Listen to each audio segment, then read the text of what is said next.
반갑습니다. 오늘 열왕기하 말씀, 열왕기하 1장에서 25장까지 말씀을 함께 나누겠습니다. 열왕기하 1장에 보면 북이스라엘 아하시아 왕의 죽음이 나옵니다. 아하시아 왕, 예후의 칼에 죽습니다. 엘리야가 엘리사를 세우면서 예언했을 때 예후의 칼이 그 아합의 가문을 심판하실 것이다 했는데, 그 말씀 예언대로 아하시아 왕이 죽게 됩니다. 심해 금송아지 우상에 시작부터 금송아지 우상 숭배였습니다.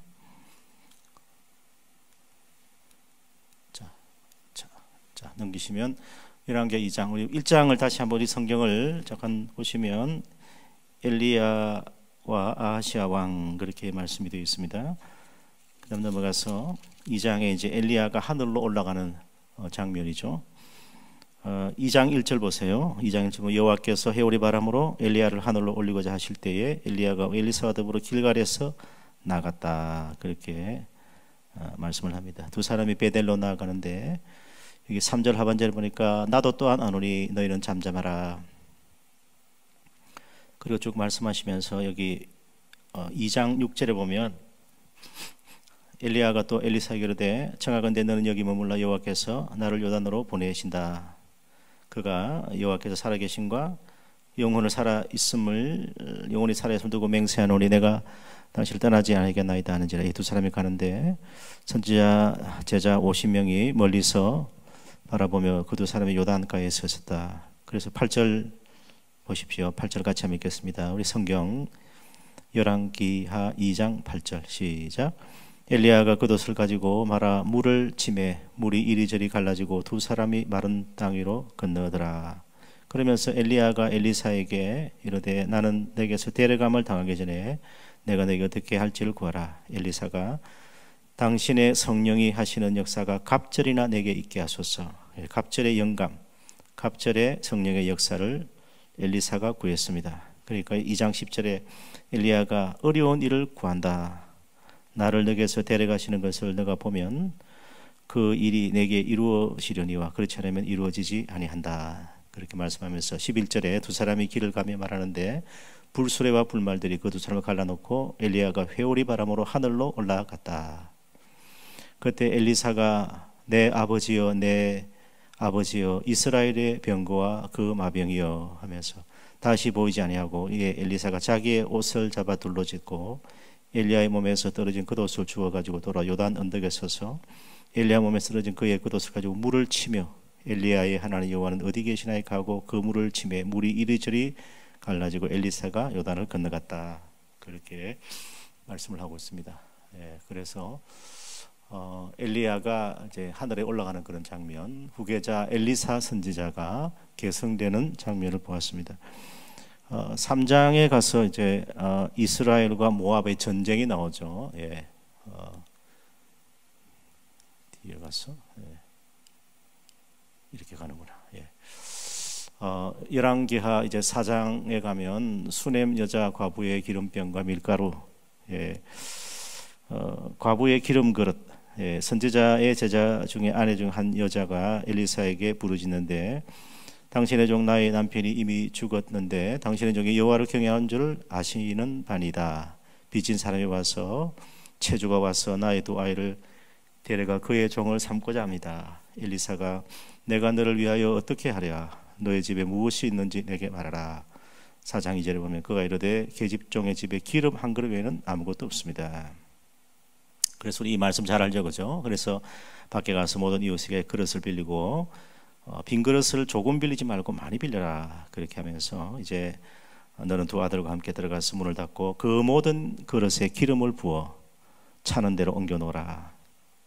그래서 그 여자가 물러가서 두 아들과 함께 문을 닫고 그릇을 가져오게 하고 부었는데 다 붓는 그릇마다 다 기름으로 차게 됩니다.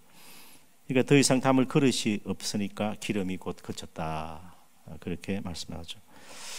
구약 성경의 오병이어의 기적이죠. 그래서 하나님의 사람에게 그 엘리사에게 가서 너는 가서 이 기름을 이제 그렇게 말하니까 엘리사가 가서 기름을 팔아 빚을 갚고 남은 것으로 두 아들과 함께 생활하라, 그렇게 말씀합니다. 엘리사와 수넴 여인, 이제 하루는 엘리사가 수넴에 이르렀는데 역시 먹을 것 없죠.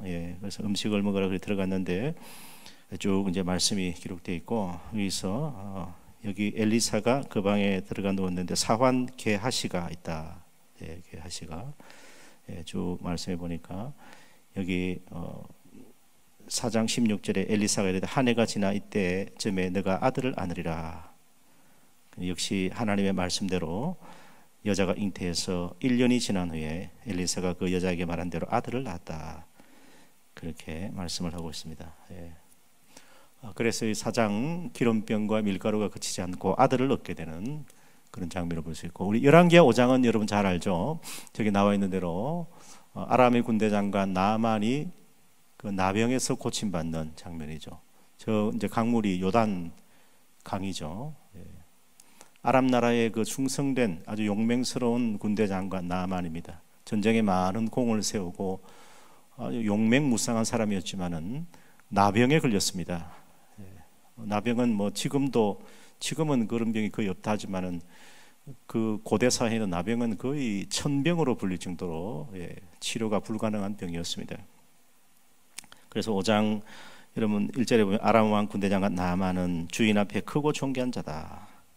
그래서 아람을 구원했다. 큰 용사이지만 나병 환자다 그랬는데, 그런데 아람 사람이 떼를 지어 나가서 이스라엘 땅에서 어린 소녀 하나를 사로잡았는데 그가 나아만의 아내에게 수종되었다. 나아만의 아내의 여종이었죠. 그 여종이 우리나라에 가면 엘리사라는 선지자가 있는데, 엘리사 선지자를 찾아가면 우리 주인의 그 나아만 장군의 나병이 나음을 받을 것입니다. 그렇게 말합니다. 그래서 뭐 여기 말씀 보니까 5장 5절에 보면 은 10달란트와 금 6,000개와 의복 10벌을 가지고 가죠. 그런데 우리가 이 내용을 잘 알지만은 엘리사 선지자의 집으로 갔을 때 엘리사 선지자가 그 게하시 사환을 보내 가지고 자기가 말하지도 않고 사환을 시켜서 저 요단강에 가서 7번 그대 몸을 잠그시오. 상당히 자존심이 상했죠. 그 아람이란 나라는 그 당시에 강대한 나라인데, 그러니까 이스라엘 그 북이스라엘 왕은 그 아람 나라의 군대 장관 나아만이 왔다는 소식을 듣고서 그 이 왕이 친서를 적어가지고 우리 부하 군대 장관 나아만의 병을 고쳐주시오 그러니까 완전히 이거는 선전포고라고 생각한 거죠. 그래서 왕이 옷을 찢고 이렇게 하는데 엘리사에게 보냈는데, 엘리사가 요단강에 잠그라니까 처음에 참 자존심 상했지만은, 그래서 자기 나라 강에 그 아라바 강이 있고 그 좋은 강들이 그 깨끗한 강들이 많은데 왜 여기 잠그냐 했을 때, 그때 그 나만 장군의 부하들이 참 똑똑했어요. 그러면서 내 주여, 만약에 하나님의 선지자가 이보다 더 어려운 일 해라 해도 할 것 아닙니까? 아니 그것도 못합니까? 요단강에 몸을 7번 잠그라는데 그것도 못한단 말입니까? 하면서 그렇게 하니까 그 말에 나만이 믿음을 가지고 용기를 얻어서 7번 그 요단강에 몸을 잠그게 되는 것입니다. 여기 12절 보세요. 5장 12절에 11절부터 보면 나만이 노아에 물러가며 이르되 내 생각에는 그가 내게로 와서 나와 서서 하나님 여호와 이름을 부르면서 그의 손을 그 부위 위에 흔들어 나병을 고칠까 했는데 다메섹 강 아바나와 바르발은 이스라엘 모든 강물보다 낫다. 내가 거기서 몸을 씻으면 깨끗하게 되지 아니하리 하고 몸을 돌려 분노하고 떠나니 그랬는데 말이죠. 13절에 종들이 와서 내 아버지여 선지자가 당신에게 큰 일을 행하라 말하였다면 행하지 아니하였으리까? 하물며 당신에게 이르기를 씻어 깨끗하게 하라 함이리까? 그랬습니다. 그래서 그 말대로 순종했을 때 나아만이, 여러분 5장 14절이죠. 여러분 성경 다 펴고 계시죠? 열왕기하 5장 14절 같이 한번 읽겠습니다. 시작. 나아만이 이에 내려가서 하나님의 사람의 말대로 요단강에 7번 몸을 잠그니 그의 살이 어린 아이의 살같이 회복되어 깨끗하게 되었더라. 참 놀랍죠, 그죠? 6번까지는 아마 어떤 기미가 없을지 모릅니다. 7번째 잠겼을 때 그때 하나님께서 역사하셨습니다. 저는 이방인들도 은혜를 받습니다. 저는 하나님을 몰랐던 그 어쩌면 아람 나라의 그 우상을 섬겼던 그런 나만이라 한들 하나님의 말씀 앞에 굴복하고 그 말씀을 믿고 순종했더니, 그 말씀대로 했더니 하나님께서 긍휼과 자비를 베푸셔서 나만의 나병을 고쳐주신 획기적인 사건이 일어났습니다. 여러분, 이것은 성경에 기록되었지만은 아람 나라의 군대 장관 나만이 북이스라엘의 엘리사 선지자를 만나서 하나님의 이름으로 그가 나병에서 나았다. 이 온 천하의 소문이 다 퍼졌습니다. 요즘은 뭐 인터넷이나 뭐 텔레그램이나 트위터나 트위처나 보니까 뭐 빅테크가 우리가 모르는 이름들이 굉장히 많더라고요. 12가지가 되는데 제가 좀 알고 좀 이렇게 보는 건 7가지밖에 안 되는데 우리가 모르는 이름도 굉장히 많아요. 뭐 페이스북, 뭐 카톡, 틱톡, 뭐 트위터, 트위처, 또 뭐 하여튼 뭐 이게 굉장히 많아요. 그런데 저런 시대는 그런 인터넷이나 이런 것들이 없었습니다. 뭐 유튜브가 있습니까? 뭐가 있습니까? 그런데 그 소문이 말이죠. 그 각 나라와 열방 가운데 여호와 하나님의 크고 위대하심이 선포되었던 것입니다. 하나님께서 오늘 좀 이 시대에 우리 하나님 백성들에게 주는 도전의 메시지입니다. 저런 이방인도 천지에 하나님 몰랐던 사람도 참 불천지 같은 저런 극악무도한 사람이라 할지라도 그가 바른 의를 가지고서 하나님을 찾고 하나님 앞에 나와서 그 엘리사 선지자가 전하는 말씀대로 순종했더니 나병에서 고침받는 기적의 주인공이 됐던 것입니다. 아마 나만은 자신에게 일어난 놀라운 치유의 기적으로 인해서 여호와 하나님을 믿었을 거예요. 그래서 이제 자기 고국으로 돌아가는 그런 장면을 볼 수가 있습니다. 나만 참 미스테리한 인물입니다. 이스라엘 백성들이 여리고성을 13바퀴 돌아가지고 처음에 하루에 한 바퀴씩 이제 토요일까지 돌고 6바퀴 아닙니까? 마지막 7일째는 6바퀴를 돌아야 했단 말입니다. 7바퀴를 돌아야 했단 말입니다. 그러니까 토요일까지 6바퀴 돌고 7일에는 7바퀴를 도는데 7바퀴를 돌면서 마지막 그 순간 여호와 하나님의 이름을 부르니까 하나님께서 여리고성을 무너지게 했습니다. 여리고성이 무너졌다는 것은 당시 어떤 거대한 지진이 일어날 수도 있고 하나님께서 어떤 외적인 능력을 사용하셨을 것입니다. 그런데 그 엄청난 놀라운 기적이 그 모압 주변에 요단강 주변에 있는 그리고 그 모압 동편에 있는 수많은 거민들의 왕들의 마음을 기절시킬 정도로 깜짝 놀라게 할 정도로 어마어마한 기적을 하나님께서 베푸신 겁니다. 그러니까 오늘도 우리 믿는 자에게 하나님께서 원하시는 것은 순종입니다. 말씀대로 순종하고 말씀을 지키고 계명을 따라서 살아가는 것, 그것이 하나님이 경외하는 삶이고 그것이 바로 경건한 삶인 것입니다. 그러니까 하나님 오늘도 나만같이 믿고 순종하는 자에게는 놀라운 구원과 치유 역사를 행하여 주실 줄을 믿습니다. 우리가 나만의 그 놀라운 치유의 사건을 보면서 우리 역시도 예수 그리스도 이름으로 하나님의 이름으로 고침받는 우리 모두가 되기를 축복합니다. 자, 이제 여기 6장에 와서 잃어버린 도끼를 찾게 하는 그런 장면을 볼 수 있죠. 새 도끼를 찾는 장면이죠. 그리고 아람 군대를 물리치는 장면이 나오고 아람 군대가 이스라엘을 공격해 왔을 때 여기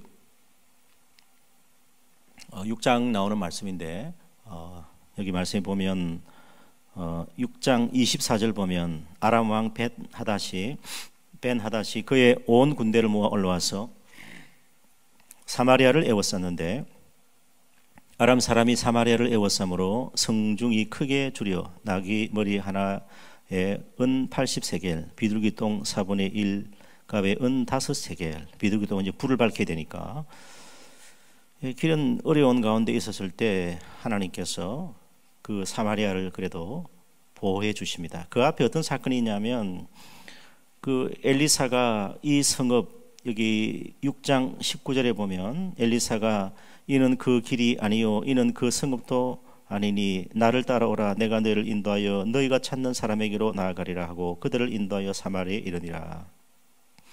아람 나라가 이스라엘을 공격하려고 하면 하나님께서 엘리사 선지자를 통해서 길목길목에 그 전략을 다 알게 해주십니다. 그러니까 도대체 이게 무슨 일이냐, 우리가 어떤 내부에 스파이가 있나, 그게 아니에요. 하나님께서 엘리사 선지자를 통해서 대적들이 하는 모든 모략과 계략을 다 알게 하시고 미리 방비하게 하셨습니다. 그래서 여기 보니까 6장 20절에 보면 사마리아에 들어갈 때에 엘리사가 이르되 여호와여 이 무리의 눈을 열어 보게 하옵소서 하니 여호와께서 그들의 눈을 여시매 그들이 보니 자기들이 사마리아 가운데 있더라, 그렇게 말씀을 하고 있습니다. 여기 결국 이제 앞으로 그슬 올라가면 6장 16절에 사환이 하나님의 사람 사환이 일찍 일어나 나가 보니 군사와 말과 병거가 성읍을 에워쌌는데 그의 사환이 엘리사에게 내 주여 우리가 어찌하리까. 근데 하나님께서 엘리사를 통해서 기도하게 하시고 두려워하지 마라. 우리와 함께한 자가 그들과 함께한 자가 많다. 아무리 원수 대적들이 마귀 사탄이 우리를 에워싸서 이 시대 하나님의 백성들을 교회를 박해하고 잔멸하고 우리를 억압하고 고난에 처하게 하지만은 어떤 악의 세력들보다 우리와 함께한 천군 천사 만군의 여호와 하나님께 소유하시는 천군 천사는 더 많습니다. 하나님의 백성들을 지키시고 보호하시는 천군 천사를 대동하셔서 하나님께서 오늘도 주님의 백성들을 보호하고 계시는 것입니다. 지금 우리가 당하는 참상과 아픈 고통을 하나님께서 모르실 리가 없습니다. 다 알고 계시고 이런 악을 처처에 허용하시는 이유가 있습니다. 하나님 모르시겠습니까? 우리 자녀들이 하나님의 백성들이 당하는 고난과 이 시대에 정말 벼랑 끝에 서서 믿음을 지키려는 사람들도 있고 어쩌면 이런 시기에 좀 적당하게 좀 하나님을 좀 멀리하면서 자신의 삶을 영위하는 그런 하나님의 백성들도 있을 겁니다. 그러나 그런 어떤 경중, 신앙의 경중을 탓하기보다는 이 시대에 하나님께서는 이런 모든 아픔과 참상 고통을 다 아시면서 악을 허용하시고 하나님께서는 궁극적으로 선하신 뜻을 이루실 것입니다. 그래서 오늘 우리가 할 것은 살아계신 하나님을 바라보는 것입니다. 그래서 6장 16절에 말씀하는 대로 두려워하지 마라. 우리와 함께한 자가 그들과 함께한 자보다 많다. 악의 세력이 처처에 많이 있다 할지라도 우리를 애워싸고 우리를 공격한다 할지라도 하나님께서는 천군 천사를 보내서 우리를 호위하시고 주의 성령으로 우리를 지켜주시는 것입니다. 오늘 이 시대 교회가 당하는 아픔과 고통을 하나님께서 다 아시고 모든 악에서 우리를 보호하시고 지켜주십니다. 우리 그렇게 기도해야 하는 것입니다. 17절 보세요. 6장 17절 같이 한번 읽겠습니다. 6장 17절 시작. 기도하여 이르되 여호와여 원하건대 그의 눈을 열어서 보게 하옵소서 하니 여호와께서 그 청년의 눈을 여심해 그가 보니 불말과 불병거가 산에 가득하여 엘리사를 둘렀더라. 그렇게 말씀합니다. 아람 사람이 엘리사에게 내려오매 엘리사가 여호와께 기도하여 이르되 원하건대 저 무리의 눈을 어둡게 하옵소서 하며 엘리사의 말대로 그들의 눈을 어둡게 하셨다. 그 아람 나라의 군대에 눈을 어둡게 가지고 뭐 눈이 어두워지니까 아무것도 못하죠. 정전이 나면 아무것도 못합니다. 요즘 시대는 그죠. 뭐 정전되면 인터넷 이렇게 다 나가고 앞을 볼 수 없으니까. 그런데 저 때는 하나님께서 눈을 아예 그냥 눈을 어둡게 만들어 버리니까 뭐 앞을 보지 못하니까 뭐 아무것도 못하는 거죠. 돌아갈 수밖에 없는 것입니다. 그래서 하나님의 절대적인 보호하심을 열왕기하 6장에서 말씀하십니다. 그 다음에 열왕기하 이제 9장 10장에 와서 이제 7장은 아람 군대가 도망가는 장면 앞에 이어지는 말씀이고 8장에는 수넴 여자가 이제 돌아오는 장면입니다. 여호와께서 기근을 부르셨으니 그대로 이 땅에 7년 동안 임했다. 그래서 블레셋 사람의 땅에 7년 우거하다가 이제 그 수넴 여자가 다시 돌아오는 장면이고 엘리사와 아람 왕 벤 하닷이 만나는 장면이 나옵니다.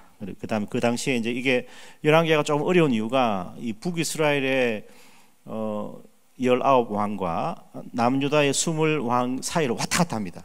그렇게 이제 독자들이 좀 읽을 때 좀 헷갈리는 부분이 있는데 북이스라엘은 그 250년간 19명의 왕이 있었고 마지막 호세아 왕 때 아수르에 의해서 멸망당하죠.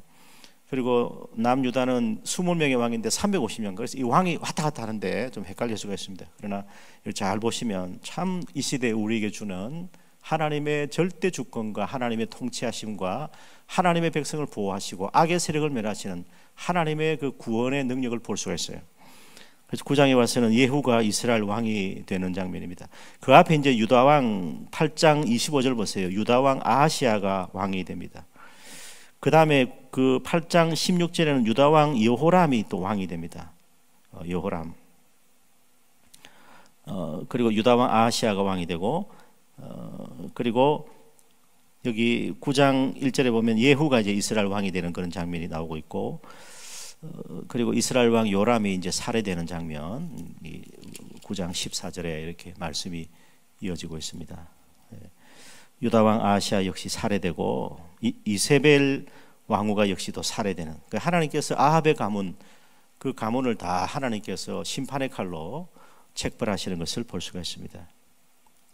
그 10장까지 이어지는 말씀이에요. 그래서 여기 9장 10장 보면 엘리사는 소년 선지자를 시켜 예후에게 기름을 붓고 이스라엘 왕이 될 것과 아합의 집을 멸절할 것을 명한다. 무리들은 그를 왕으로 삼고 요람 왕을 활로 죽이고 유다 왕 아하시아도 죽인다. 이세벨도 죽이고 아합의 자손과 아하시아 자손들을 죽이고 여호나답과 함께 아합에게 속한 자도 진멸한다. 바알 선지자가 이제 우상 대회를 열고 바알을 섬긴 모든 우상 선지자들을 또 죽이는 그런 장면을 우리가 볼 수가 있습니다. 10장에 보면 아합의 아들들이 역시 살해됩니다. 살해되고 아하시아 왕의 형제들이 살해되고 뭐 죽는 게 굉장히 많습니다. 우리 10장 15절 이하에 보면 아합의 나머지 사람들이 살해되고 10장 18절 이하에 보면 바알을 섬기는 자들 역시 이제 살해되는 것을 볼 수가 있습니다. 그 다음에 10장 32절 이후에 보면 예후 왕이 죽는 장면입니다. 이렇게 해서 이제 북이스라엘과 남유다의 역사가 이어지는 것을 볼 수 있습니다. 열왕기하 9장 1절에 13절을 보면 엘리사의 제자가 예후에게 기름 부어 임금으로 세운다. 그리고 열왕기하 9장 6절에 예후가 일어나 집으로 들어가니 소년이 그 머리에 기름을 부으며 이르되 이스라엘 하나님 여호와의 말씀이 내가 내게 기름을 부어 여호와의 백성 곧 이스라엘 왕으로 삼는다. 그렇게 말씀을 하고 있습니다. 그래서 이세벨이 개들에게 뜯겨서 죽게 되죠. 그런 하나님께서 심판하시는. 그래서 나는 너가 섬기는 성전 아합의 가문을 치리라. 왜냐하면 이스라엘의 금송아지 우상 숭배를 가져오고 극악무도하게 통치하면서 악을 자행하고 우상 숭배하고 백성들을 하여금 그 죄악 가운데 행하도록 방치한 타락한 악한 왕이었기 때문에 그렇습니다. 모든 우상 숭배의 그 시조가 아합이었습니다. 북이스라엘. 그래서 너가 섬기는 성전 아합의 가문을 쳐라. 상전 아합 가문을 치라. 나는 내 종들의 예언자들의 피와 또 그 주님의 다른 종들의 모든 피를 이세벨에게 갚으려고 한다. 열왕기하 9장 7절에 이렇게 세 번역으로 말씀을 하고 있습니다. 그 말씀이 이제 9장 10장에 이어지는 말씀이고 10장에서 여호가 아합의 아들들을 죽이고 여호가 우자 임금 아하시아 형제들을 죽이고 여호가 바알 숭배를 없애는 예후의 칼에 죽는다는 그 엘리야가 엘리사 선지자에게 말씀한 그 예언이 성취되는 것을 볼 수가 있습니다. 자, 이제 11장에 와서 유다 여왕 아달랴가 여왕으로 왕후로 등극하죠. 여기 아하시아의 어머니 아달랴입니다. 아하시아의 어머니 아달랴. 그의 아들이 죽은 것을 보고 일어나 왕의 자손을 모두 멸절했다. 왜냐하면 이 아달랴가 여자인데 굉장히 극악한 여자거든요. 그래서 자기 아들이 죽은 것을 보고 일어나 왕의 자손을 모두 멸절시키고 자기가 왕후가 되려고 합니다. 그런데 거기서 성이 차지 않고 손자들까지 다 죽입니다. 손자들 다 죽여야 손자들도 나중에 자라가면 또 왕의 자리를 노릴 것이 분명하니까 아예 그냥 왕족의 씨를 다 멸절시키는데 거기서 한 왕이 살아남죠. 요아스라고 하는 왕이 어린 아이가 살아남습니다. 이제 그 아이가 제사장 여호야다의 도움에 의해서 자기 숙부죠, 그죠? 도움에 의해서 그리고 여호야다의 아내에 의해서 여호사브앗에 의해서 나중에 이제 왕위로 등극하게 되어지는 것을 볼 수 있고 아달랴가 반역을 합니다. 반역을 해서 통치하는데 아주 악한 왕입니다. 손자들을 다 죽였다고 왕족을 다 죽이고 쉽게 말하면 다윗의 왕가를 다 자손들을 씨를 말리려고 했던 그래서 다윗의 후손을 끊으려고 했던 악녀가 바로 아달랴입니다. 아달랴가 나중에 처형됩니다. 처형되고 아주 이제 이 바른 통치에 의해서 제사장 여호야다가 요아스를 왕으로 세우는 것을 볼 수가 있습니다. 그래서 읽으면 여러분 11장 2절 한번 보세요. 요람 왕의 딸 아하시아의 누이 여호세바가 아하시아의 아들 요아스를 왕자들이 죽임당하는 중에 빼내어 그와 그의 유모를 침실에 숨겼다. 아달랴를 피하여 죽임을 당하지 않겠다. 그래서 요아스가 그와 함께 여호와의 성전에 6년을 숨어 있는 동안에 아달랴가 나라를 다스렸는데 7째 해에 제사장 여호야다가 거룩한 모반을 일으키죠. 모반이라 해도 안 되겠습니까? 모반이라 해서 왕을 지금 찬탈하는 것인데 이것은 바르게 지금 왕권을 회복하는 거죠. 다윗의 왕권을 다시 회복하는 것입니다. 그래서 유다에 일어났던 그런 사건이죠. 그래서 여기 마지막에 보면 아달랴가 이 외치는 장면이 있습니다. 아달랴가 14절에 외치죠. 14절, 11장 14절. 여러분 성경 착착 넘어가니까 여러분 한 장씩만 넘기면서 따라오면 되겠습니다. 11장 14절 보면 같이 읽습니다. 시작. 봄에 왕이 규례대로 단 위에 섰고 장관들과 나팔수가 왕의 곁에 모셔 섰으며 온 백성이 절구하여 나팔을 부른지라. 아달랴가 옷을 찢으며 외치되 반역이로다 반역이로다 하며. 아달랴가 다 자기가 이제 왕후가 돼가지고 이렇게 악하게 통치하는데 요아스를 왕으로 세우니까 한쪽에서는 지금 나팔수가 온 백성을 이제 곁에 세워서 섰고 나팔을 불면서 그 요아스 왕이 된 그걸 축하하는데, 한쪽에서는 지금 악녀 아달랴가 반역이다 반역이다 그렇게 옷을 찢으며 외쳤습니다. 결국 어떻게 됩니까? 죽게 되죠. 예, 죽임을 당하고 맙니다. 여호야다 제사장이 신앙을 개혁하는 장면이 이어지는 말씀. 그래서 요아스는 7살에 왕이 되었어요. 7살에. 쭉 이제 12장에 와서 유다 왕 요아스가 통치하고 13장에 와서 이스라엘 왕 여호아스, 그 아들 요아스가 또 왕위에 올랐고, 그 다음에 엘리사 선지자가 죽는 장면이 13장 14절에 나옵니다. 엘리사가 죽을 병이 들었습니다. 그래서 요아스가 그에게 내려와 그의 얼굴에 눈물을 흘리며 내 아버지여 내 아버지 이스라엘의 병과 마병이여. 이 누가 한 말입니까? 기억나십니까? 우리 조금 전에 보았던 엘리야가 하늘에 올라갈 때, 불말과 불병을 올라갈 때 누가 한 말입니까? 네, 엘리사가 한 말이죠. 엘리사가. 참 하나님께서는 어려운 시대에 지도자를 세우는 것을 볼 수 있습니다. 난세의 영웅이 난다고 말이죠. 신앙의 영웅도 난세에 납니다. 우리가 열왕기상을 읽어보면 가장 어려웠던 때에, 가장 영적으로 어두웠던 때에 하나님께서는 그 어두움을 밝힐 그 빛의 사명을 감당할 선지자나 제사장이나 지도자를 세운 것을 볼 수 있어요. 각 시대마다 하나님께서는 지도자, 영적 지도자를 세웠어요. 그 종교개혁의 암흑기에도 하나님께서 종교개혁가들을 세웠습니다. 사사시대의 그 어두운 시절, 그 어두운 시대에 압제와 고통당하고 우상숭배와 죄악이 점철되고 그 죄악이 반복되는 사람들이 왕이신 하나님을 마음에 모시지 않고 자기가 왕이 돼가지고 자기가 통치자가 돼가지고 자기 마음대로 자기 인간의 속에 옳은 대로 행하던 그 악한 사사시대 350년 동안에도 하나님께서는 사사들을 세우셔서 민족을 구원하셨어요. 오늘 이 시대도 하나님께서는, 이 어두운 시대에 하나님께서는 지도자를 세우십니다. 그 사람이 우리 가정에 있을 수도 있고 우리 부서에, 우리 전도회에, 우리 구역에 있을 수도 있습니다. 우리 교회 안에 있을 수도 있고 우리 교회 밖에 우리 교단에 있을 수도 있고 우리 한국교회 안에 있을 수도 있습니다. 많은 사람들이 배교하고 변절하고 자기 뜻대로 사상과 이념에 물드는 이 악한 세대 가운데서도 하나님의 말씀은 지금도 살아서 역사하시고 하나님의 구원의 계획은 지금도 이루어지는 것입니다. 그래서 하나님께서는 택함 받은 예배하신 지도자를 통해서 영적 지도자로 세워서 오늘도 말씀하고 계십니다. 그러니까 요아스 왕 때는 엘리사가 있었습니다. 우시야 왕 때는 그 어려운 때거든요. 우시야 왕 때는 이사야 선지자가 있었습니다. 남유다가 멸망할 당시에는 눈물의 선지자 예레미야가 있었습니다. 하나님께서는 가장 어려웠던 시대에, 여러분 북이스라엘로 잠깐 넘어가 보면 북이스라엘은 아수르가 그 니느웨가 그렇게 굉장히 창궐하고 니느웨가 그 악이 그냥 득세해가지고 그렇게 그 권세를 세상 민족 가운데 그 권세를 떨치고 있을 때, 그때 하나님께서는 여로보암 2세라고 하는 왕을 세워서 그래도 그 나라를 강성하게, 북이스라엘 강성하게 했거든요. 악한 왕이었지만은 조공을 받고 그 나라가 솔로몬 이후에 그 강성한 나라로 세워졌어요. 그때 하나님께서 요나 선지자를 보내지 않습니까? 예, 요나를 어디로 보내죠? 니느웨로 보내지 않습니까? 아수르의 수도 니느웨에 그 가장 잔인한, 그러면서 가장 호전적인 그 아수르라고 하는 당시 강대국이죠. 그 나라가 결국은 어떻게 합니까? 북이스라엘을 멸망시키지 않습니까? 그런데 그 나라에 가서 하나님 나라의 구원에, 그 하나님의 구원과 심판을 선포하게 했어요.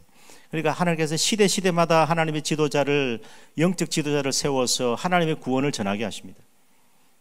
이제 열왕기하 17장에 가면 이스라엘이 멸망됩니다. 유다왕 아하스 12년에 아수르 왕 살마네스로세가 이스라엘 왕 호세아를 침략해서 부정하고 불의한 사마리아를 멸망시키죠. 저건 지금 예루살렘 멸망 사건의 그림을 지금 누가 화가가 프랑스의 화가가 그린 장면입니다. 자, 이제 그래서 이제 13장에 와서 엘리사가 죽고 이스라엘과 아람의 전쟁, 14장에 유다 왕 아마시아가 왕으로 등극합니다. 15장에 와서 유다 왕 아사랴가 또 등극하고, 이스라엘에는 이제 살룸 왕이 등극하고, 또 이스라엘에는 왕 머나헴이 등극하게 되고, 왕들을 잘 보시는 게 중요합니다. 사실 뭐 우리나라 조선 시대 왕도 잘 모르는데 뭐 이 북이스라엘 남유다 왕 다 알아야 됩니까? 다 몰라도 됩니다. 그러나 중요한 왕들은 좀 아는 것이 좋습니다. 왜냐하면 왕들의 행적이, 이런 행적들이 이어지면서 하나님께서 세상의 왕들과 세상의 통치자들을 통해서 하나님께서 어떻게 역사를 구현하시고 하나님의 나라를 이루어 가시는 것을 우리가 볼 수 있기 때문에 그런 거예요. 뭐 왕들 이름 우리 알아야 뭐 하겠습니까? 그러나 그 중요한 사건들이 왕과 선지자와 연관되어서 얽혀서 이렇게 하나님의 구원 역사가 정말 고래 힘줄처럼 끊어지지 않고 쭉 하나님의 구속사가 이어지고 있다는 것입니다. 그러니까 세상 역사 속에, 이스라엘 역사 속에 하나님의 구원 역사가 거기에 점철되어 있습니다.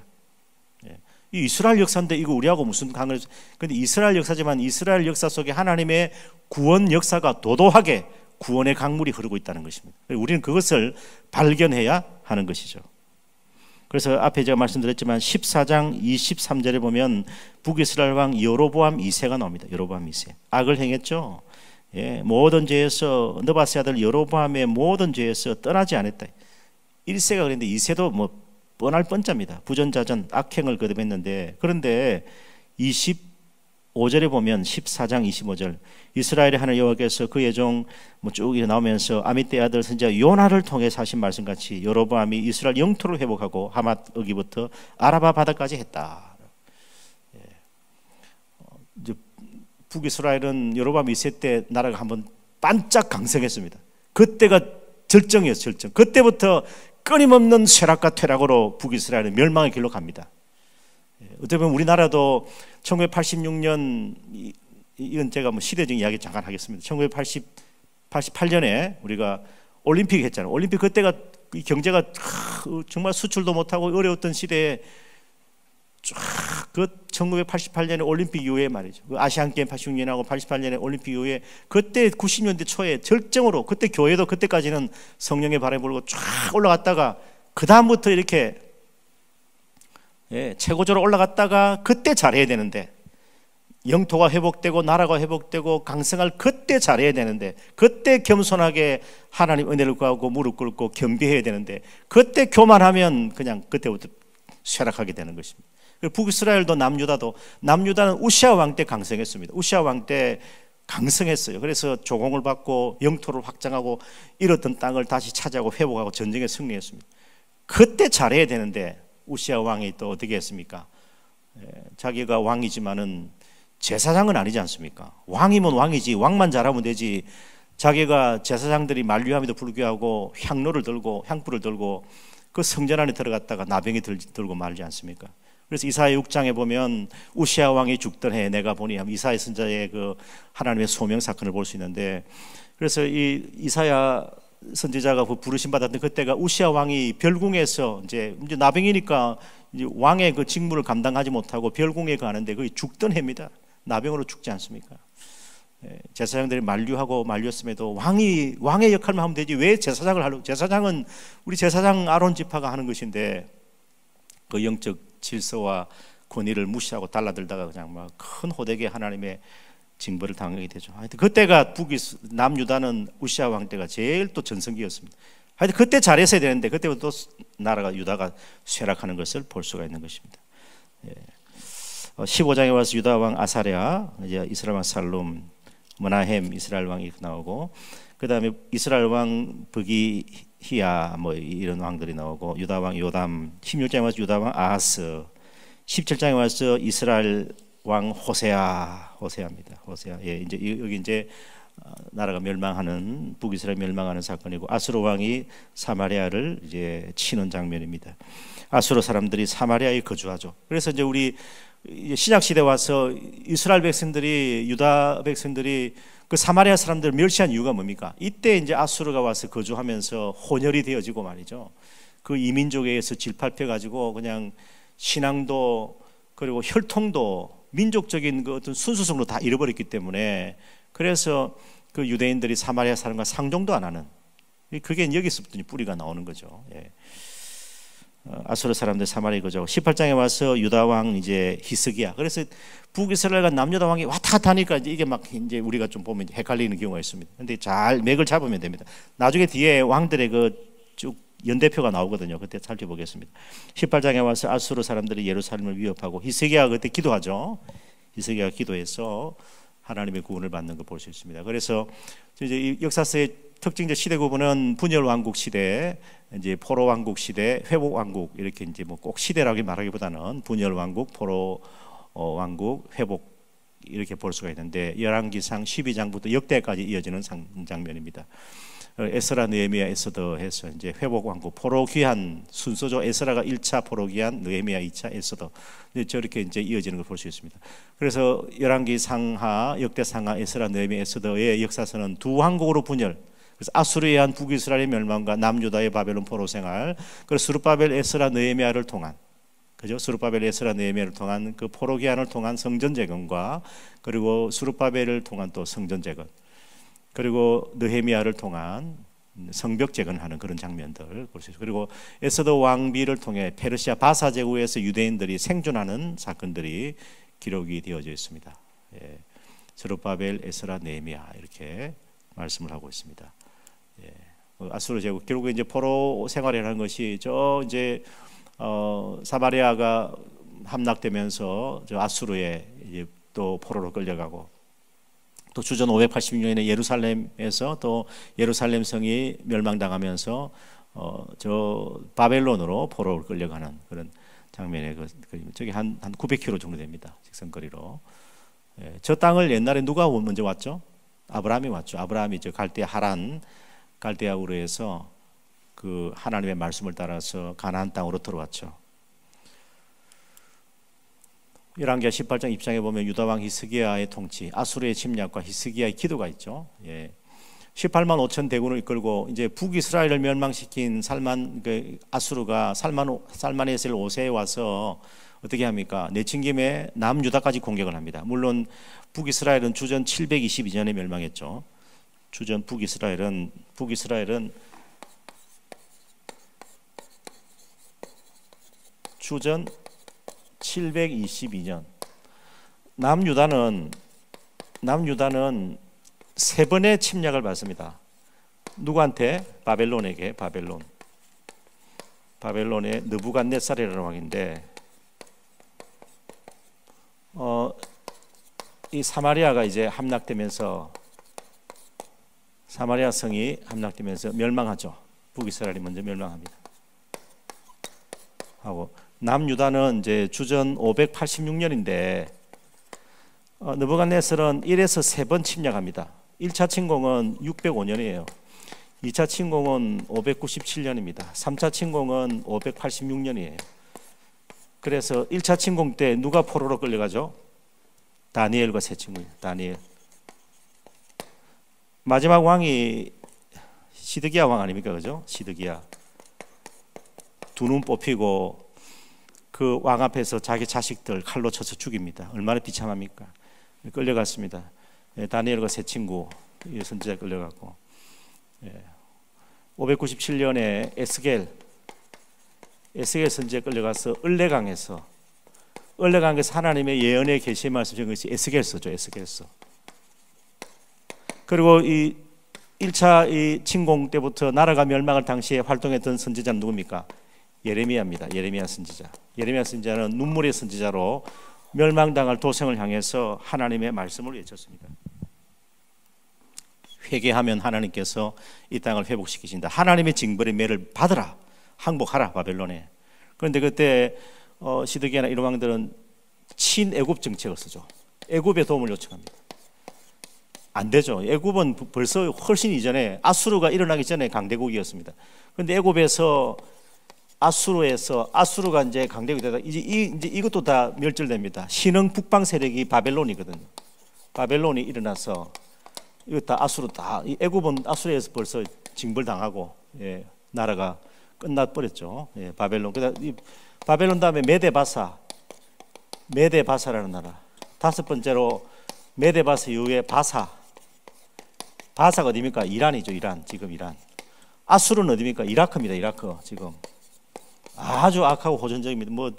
보니까 축구는 잘하고 이라크 보니까 이란 축구는 잘하고, 이 사람들이 왜 그러냐면 원래 날쌔고 용맹스럽고 이런 민족들이에요. 축구를 잘하잖아요. 근데 하여튼 그런 민족성이 좀 있는데, 바사 제국 이어서 어느 나라가 되죠? 헬라, 알렉산더죠. 이와서는 뭡니까? 로마죠, 그죠? 로마. 이게 이제 다니엘이 이제 그 바벨론 느부갓네살 왕의 꿈 해석에 그 신상에 대해서 해석을 하는 장면에 나오는 모양이죠. 머리, 가슴, 그다음 허리, 그다음에 다리, 종아리, 발가락, 진흙으로 이렇게 그 나라를 이어지는 장면인데, 그래서 586년에 이제 이 예루살렘이 멸망하게 되죠. 네. 이 세 번 침략을 하게 되는 걸 볼 수 있습니다. 네. 그래서 이제 또 포로들이 많이 또 끌려가고 고통을 당하고 하나님께서 징벌하시는데, 하나님께서 완전히 끝장내려는 게 아니었습니다. 끝장내는 게 아니고 우상 숭배와 죄악을 버리지 않고 말씀을 떠나고 하나님의 뜻을 저버린 백성들을 향한 징벌이었습니다. 하나님께서 언약 백성을 놓치지 않습니다. 다시 하나님께 돌아오게 하시거든요. 그래서 그 포로 생활 70년을 통해서 이스라엘 백성들은 철저하게 깨닫습니다. 우상은 아무것도 아니구나. 가서 이제 너희들이 그렇게 좋아하고 너희들 따르던 우상의 본부에 한번 가봐라. 바벨론 땅에 가서 그 우상 숭배를 한번 보니까 아무것도 아니거든요. 여호와 하나님만 유일하신 우리의 구원이시고 영원하신 왕이구나. 여호와 하나님이 참신이 그걸 깨닫고서 돌아와서는 다시는 우상 숭배를 안 합니다. 지금도 유대인은 우상 숭배를 안 해요. 유일하신 여호와 하나님 믿죠. 물론 이제 예수 그리스도를 메시아로 믿어야 되는데 아직까지 그는 이제 마지막 때에 유대인들이 돌아올 때가 있을 겁니다. 지금은 아직까지는 이제 서서히, 굉장히 서서히 돌아오죠. 불과 한 1.5% 정도만 이스라엘 중에서 예수님을 메시아로 고백하는 사람들이 그렇게 많지 않습니다. 근데 나중에 이제 돌아올 겁니다. 그런 말씀들이 나중에 소선에서 공부하면 스가랴서나 이런 말씀 보면 이스라엘 백성들이 돌아온다고 되어 있습니다. 바울의 그 로마서 11장에도 바울이 이방인을 위한 사도로 부름받았지만은 자기 동족 혈육에 대한 그 복음 전파에 대한 그 끊이지 않는 마음의 고통과 부담이 있었거든요. 그 이스라엘 백성들이 내가 유대인으로서 유대인의 구주로 오신, 그리고 만왕의 왕으로 오신 예수 그리스도를 전파하는데 정작 자기 동포들은 안 믿거든요. 그게 끊임없는 고통이었어요. 끊이지 않는 고통이라 그랬단 말입니다. 이 바울이. 그런데 결국 이제 유대인들은 나중에 돌아올 거예요. 주님 오실 때 그때. 주님 오실 날이 굉장히 가까운데 언젠지는 모르지만 지금 더 가까이 와 계십니다. 우리 주님은. 근데 이제 이스라엘 돌아옵니다. 그래서 지금 정말 중요한 것은 남은 자예요. 남은 자. 하나님께서는 신앙의 남은 자를 찾으십니다. 그러니까 오늘 여기 11개를 통해서 계속 북이스라엘에 19명의 왕입니다. 다 악합니다. 250년간. 남유다는 20명의 왕이 돼. 이 북이스라엘 마지막 왕은 호세아입니다.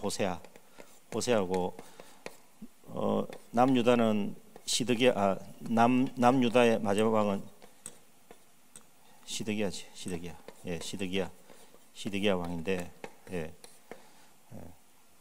여러분 잠깐 복습해 보면 그 최초의 제일 우리 통일왕국의 초대 왕이 누구죠? 사울이죠, 그죠? 사울 다음에 누굽니까? 다윗이죠. 그 다음 누굽니까? 솔로몬이죠. 요 정도는 알아야 됩니다.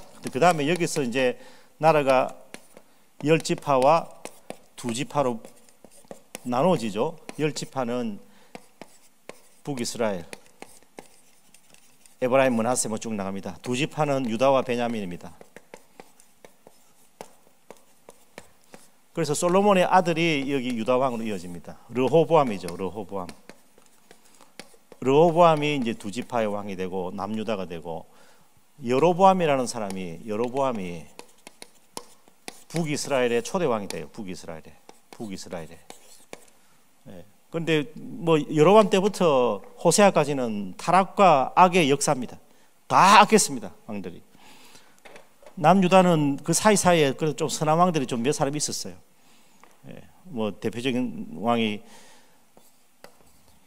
요아스, 그 다음에 아사도 나중에 뭐 다리에 병들어 가지고 고통당하고 했는데, 또 히스기야, 중간에 또 여기 여호사밧, 브라가 골짜기에서 모압 가문 군대를 물리쳤던 뭐 몇몇 왕들, 또 생각나는 왕이 있습니까? 좀 그래도 좀 착하다, 좀 통치를 바로 했다라고 하는 왕들이 한 4, 5명 정도 돼요. 그 외에는 뭐 건질 게 없습니다. 왕들이 거의 다 뭐 잘못됐으니까. 자, 시간이 가서 이제 마칠 시간 다 됐는데, 히스기야 유다 통치, 결국 사마리아가 함락되고 제가 설명했죠, 그죠? 아수리인 사내립 유다를 치는 장면. 저건 이제 사마리아 성이 함락되는 장면이고, 열왕기하 25장에 보면 주전 580년 예루살렘 바벨론 포로, 시드기야 왕 자녀들은 죽임당하고 눈 뽑히고 포로로 잡혀가고 성전을 불사르고 성전 기구를 가져가고 백성들을 학살하고 그달리아를 방백으로 삼으라. 이스마엘이 죽인다. 그 후 요야기는 석방되고, 나중에 석방되죠, 그죠? 요야기는 바벨론 왕에게 포로로 잡혀가서, 바벨론 왕이 그래도 의리가 있습니다. 왜냐하면 요야긴 왕에게 상을 계속 그 식사상을 물려줬거든요. 나중에 살려줘서 석방시켜 줍니다. 25장에 이제 남유다 멸망하고 여호야긴에 석방하고, 하나님의 진노가 임해서 남유다 백성들을 진멸당하고, 유다가 애굽에 군사적인 지원 요청하고, 제가 그랬죠, 애굽을 아직 의지했다고. 바벨론의 느부갓네살 왕 예루살렘 침공, 이제 사면 초과가 되죠. 2년 동안 애를 싸고 하나님은 예루살렘에 큰 기근을 내리고, 그죠? 바벨론 예루살렘 침략은 하나님의 심판이고, 그리고 바벨론 예루살렘 성벽에 구멍을 뚫고 예루살렘을 함락시키고, 바벨론 왕은 시대 장관 느부사라단에 의해서 예루살렘을 약탈해라 이렇게 했죠. 그래서 오늘 이제 교재로 돌아와서, 우리 교재에 와서 여기 북이스라엘 그 왕국의 사건이 1, 10장에 등장하고, 여기서 엘리사의 사역이 들어가 있고, 두 왕국에서 이제 번갈아가며 일어난 사건도 11, 10장에 이렇게 있고, 이 부분에서 이스라엘은 아수르의 지배하에 들어가게 되고, 아모스 호세아가 그 당시 이스라엘에게 예언했다, 그죠? 선지자 이야기했죠, 그죠? 요나, 아모스, 호세아 이런 선지자들. 남왕국 유다의 사건이 18, 25장에 나오고, 이 부분에서 유다는 바벨론 포로로 이제 끌려가게 되고, 그 당시 오바댜, 요엘, 이사야, 미가, 나훔, 하박국, 스바냐, 예레미야 같은 선지자가 남유다에서 예언하고, 이때 우리가 구약에서 만나게 되는 선지자들의 중요한 이름들에 유의하자. 이스라엘 선지자와 유다 선지자를 구분해서 우리가 알아둘 필요가 있고, 에스겔, 다니엘, 학개, 스가랴, 말라기는 포로 후에 있었던 하나님의 선지자들이다. 왕의 수요, 북왕국 이스라엘에는 19명의 왕들이 있고 250년 동안 유지, 남유다는 20명의 왕이 390년 동안, 유다의 20왕도 모두 같은 한 그 가문에서, 다윗의 후손에서 나왔죠. 저희 다윗 후손이 계속 이어졌죠, 그죠? 아달랴에 의해서 끊어지게 될 뻔했는데 요아스가 왕이 됐죠, 그죠? 이건 하나님의 구원 역사입니다. 사단은 그 다윗의 자손을 끊으려고 계속 그렇게 애를 씁니다. 뭐 다윗도 죽으려겠죠, 사울을 통해서. 그런데 그 다윗 가문은 끊어지지 않고 하면 하나님의 구원의 계보는 계속 이어졌습니다. 하나님의 신실하심, 성경 역사의 중요한 목표 중 하나는 다윗의 혈통을 보존하시고 다윗과 맺으신 언약을 하나님께서 신실하게 이행하시는 것이고, 열왕기하 8장 그리고 역대하 2장에도 이 말씀들이 있다. 그래서 6번에 예수님과 다윗의 왕위에 대해서 예수 그리스도께서 재림하실 때도 그 왕국에서 다윗의 왕위를 다시 세우신다. 누가복음 1장과 시편 89편에 말씀이 되어 있습니다.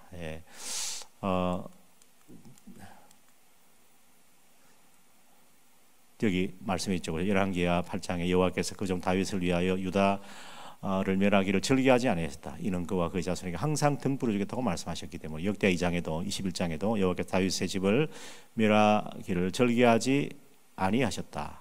이전에 다윗과 더불어 언약을 세우시고 또 다윗과 그 자손에게 항상 등불을 주겠다. 누가복음 1장의 천사가 말하여 무수하지 마라. 내가 하나님 은혜를 입어내리라.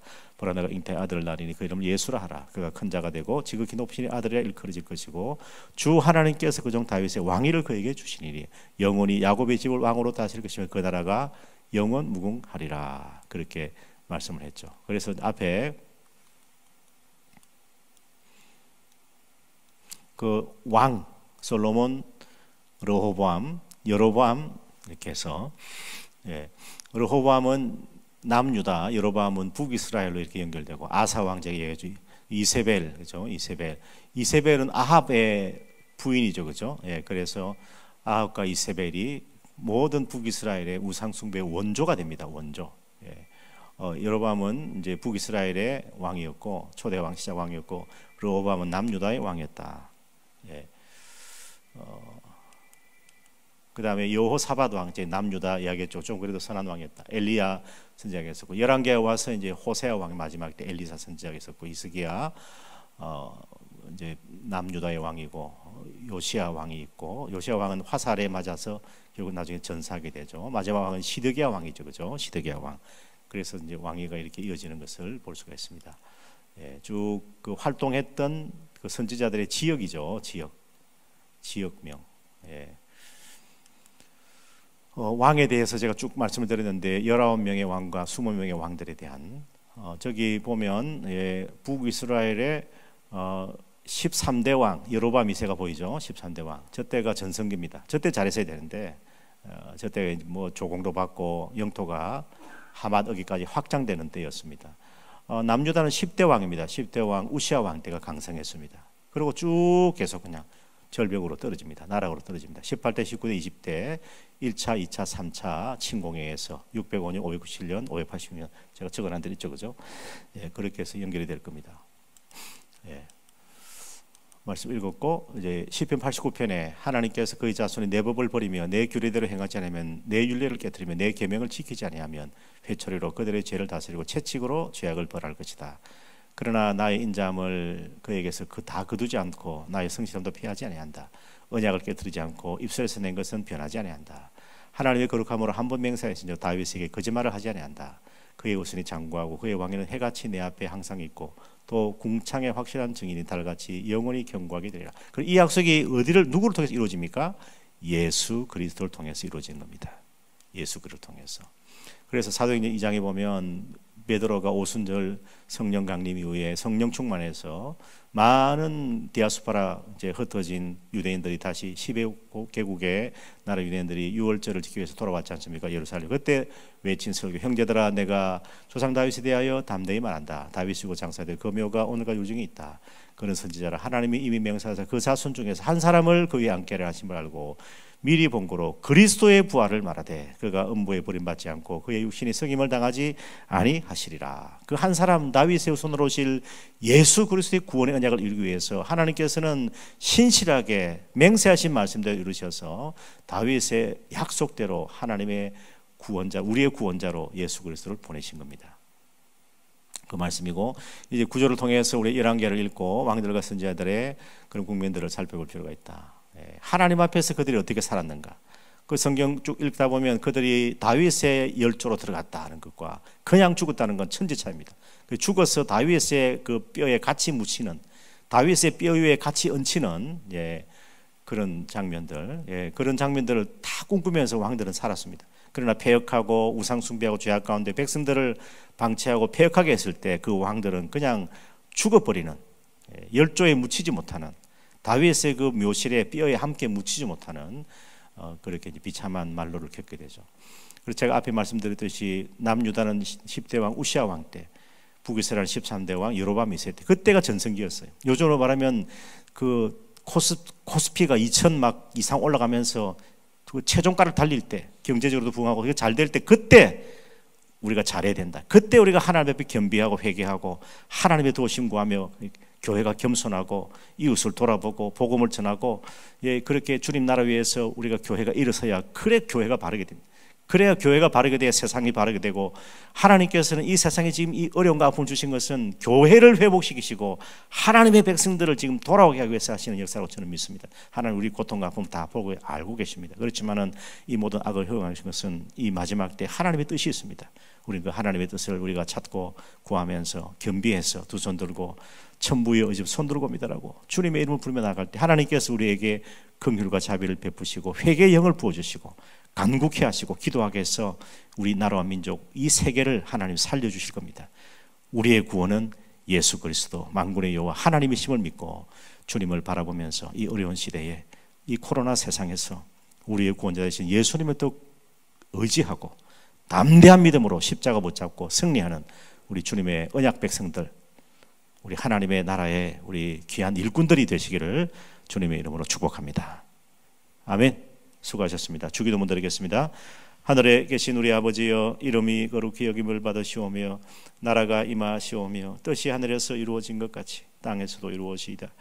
오늘 우리에게 일용할 양식을 주시옵고 우리가 우리에게 죄 지은 자를 사하여 준 것 같이 우리 죄를 사하여 주시옵고 우리를 시험에 들게 하지 마시옵고 다만 악에서 구하시옵소서. 나라와 권세와 영광이 아버지께 영원히 있사옵나이다. 아멘. 수고하셨습니다. 한 주간 동안 승리하십시오. 감사합니다.